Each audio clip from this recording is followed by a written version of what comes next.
This is review session number 2.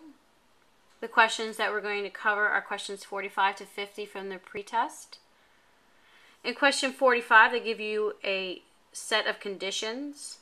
They tell you what the heat of fusion is for ice. They're telling you if you add that much energy at STP, what will happen to the ice. STP, remember, means standard temperature and pressure. The standard pressure is 1 atmosphere. The standard temperature is 0 Celsius, which means that's the melting temperature for ice, is what we're talking about now. This places us on the plateau part of the heating curve graph. When the temperature remains constant as energy is added. Therefore, if you add 334 joules to heat that 1 gram of ice, it will allow it to melt. But the temperature does not change.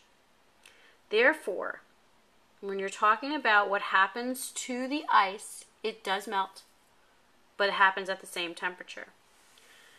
Number 46, we're going from Y to X because we're trying to go from hot to cold. So you always heat from hot to cold.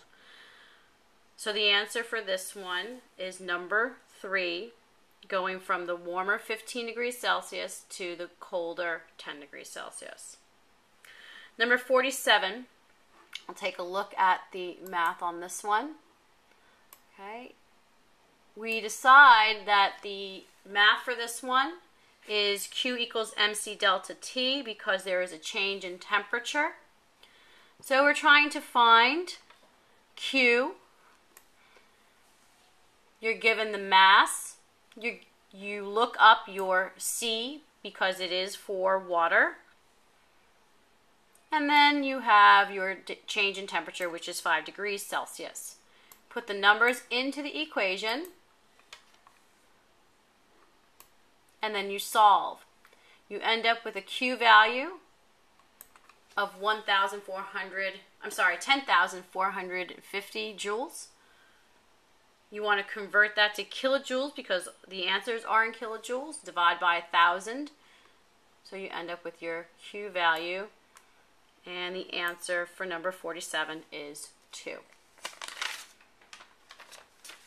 For number 48, we go to number 48. We're talking about water at its boiling point. And if you're talking about boiling point, you're talking about HV, which is heat evaporization.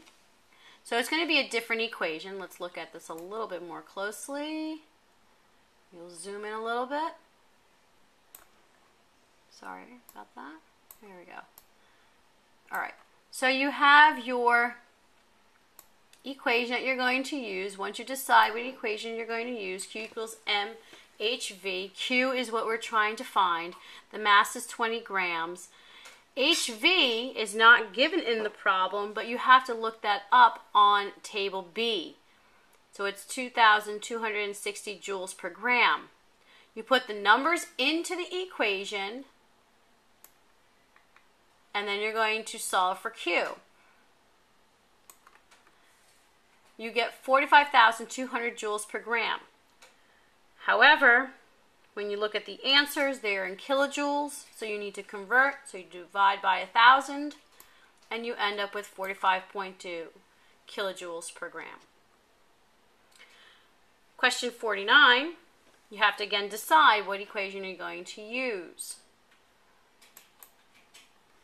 Okay, in this equation, you're talking about water freezing.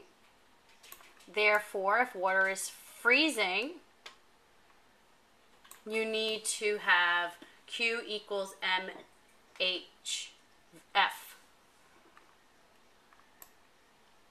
We're looking for Q. We're given the mass. HF is not in the question. However, you have to find it on table B.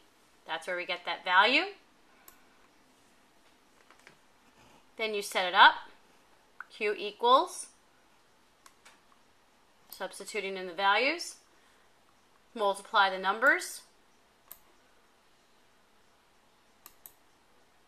and you end up with Q equals 835 joules, which is exactly the answer that you have for number 4. And then question 50, you look at that problem and it tells you heat of vaporization. So you're directly looking for heat of vaporization from the beginning. They give you Q as 22,000 kilojoules, which, if you look at the answers, none of the answers are in kilojoules. So that means you're going to have to convert those values to joules. So convert now. Take your Q, multiply by 1,000 this time, because I'm going from kilojoules to joules. That will make it a lot easier later on. Your mass is 5 grams. Make sure you put the number in the correct place. Q goes in the front, which is equal to 5 grams times HV. You don't know the HV because this is not water. Divide both sides by 5 grams, and now your units are in joules per gram, which is what we want to get. And our final answer is going to be 4,400 joules per gram, which is answer number 3.